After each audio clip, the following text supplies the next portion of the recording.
minsan ang isang simpleng kumusta ay simula pala ng isang magandang kwento. Nagsimula sa isang ad sa Facebook, isang simpleng pangalan na biglang naging pamilyar. Sa bawat may day ko may iniwang emoji, hanggang sa napatanong ako, ano puro emoji na lang ba? At doon nagsimula ang mahahabang usapan. Hindi ko alam na may kwentong naghihintay sa atin.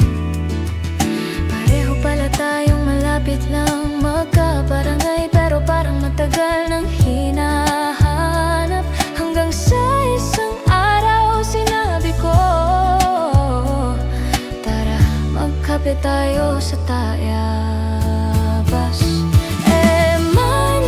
Salamat sa araw na nakilala kita, sa isang kape na nagbago ng ating mundo. Sa Cafe Jungle Tayabas, doon nagsimula ang kwento ng dalawang pusong muling sumugal. Hindi man naging madali ang mga unang hakbang, pipiliin pa rin kita sa bawat pagkakataon.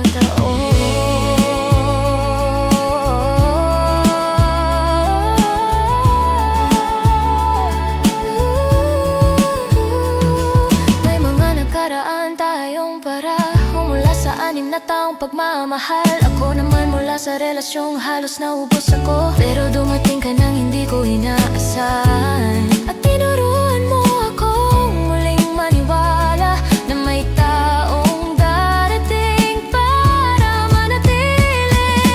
Man, kahit natatakot ka noong una na baka hindi na maulit ang isang magandang simula, pinili nating kilalanin ang isa't isa. Kahit may takot at pangamba sa puso, hanggang sa sinuportahan kita sa Taiwan.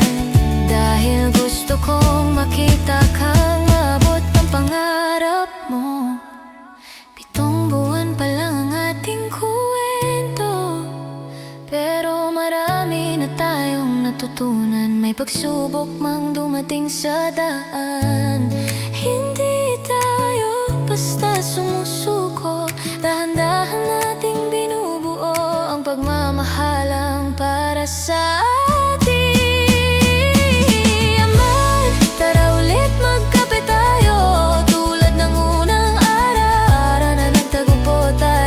pag-usapan ng pangarap at mga plano, habang hawak ang kamay ng isa't isa.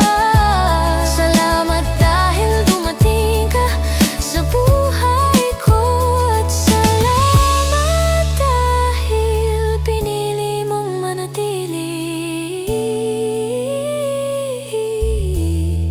Mula sa isang emoji sa my day, hanggang sa isang kape na naging simula kung saan man tayo dalhin ang panahon. Tara, kape, kasama ka palagi.